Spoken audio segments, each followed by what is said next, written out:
These are some of the butchers who have expressed discontent with the ongoing implementation of the foot and mouth disease quarantine in the country's cattle corridor. The quarantine was imposed by the Ministry of Agriculture in 36 districts across the country.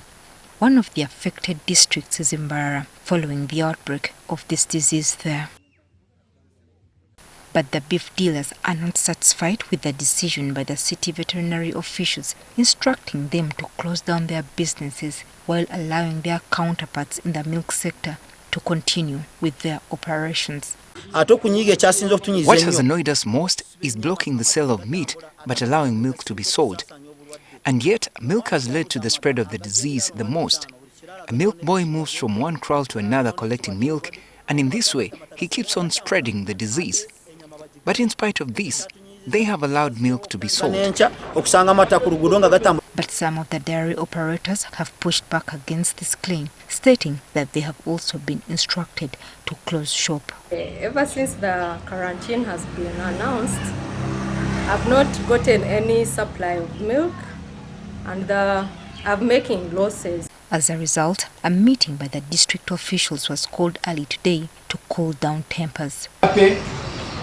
The village task forces are already in place because these people themselves can even control foot and mouth disease from the village level.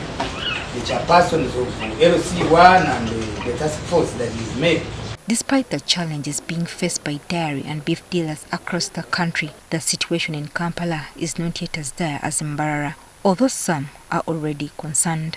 The ongoing quarantine has created a shortage of cattle and other animals in most of the city's abattoirs, since some of the affected districts, such as Bwengo and Mbarara, are a major source of cows. This one has greatly affected us because out of how many districts does Uganda have?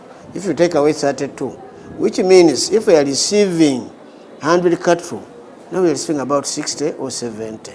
This has reduced our sales. And the volume of meat we get every day. We are really affected.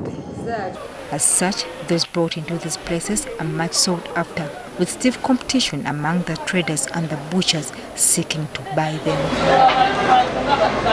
It is still the same, not much change.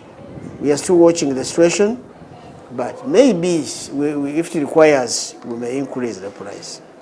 Even with the shortage, Sazi says they are still complying with the restrictions of the ongoing quarantine by barring animals from affected districts from coming into the abattoir. Cattle can be delivered here from outside without a permit. What does that mean? Any cattle that come here must be inspected, medically examined, and a movement permit is issued. But Sazi believes that government should live up to its promise of delivering vaccines to the affected districts in order to provide relief to all affected sector players.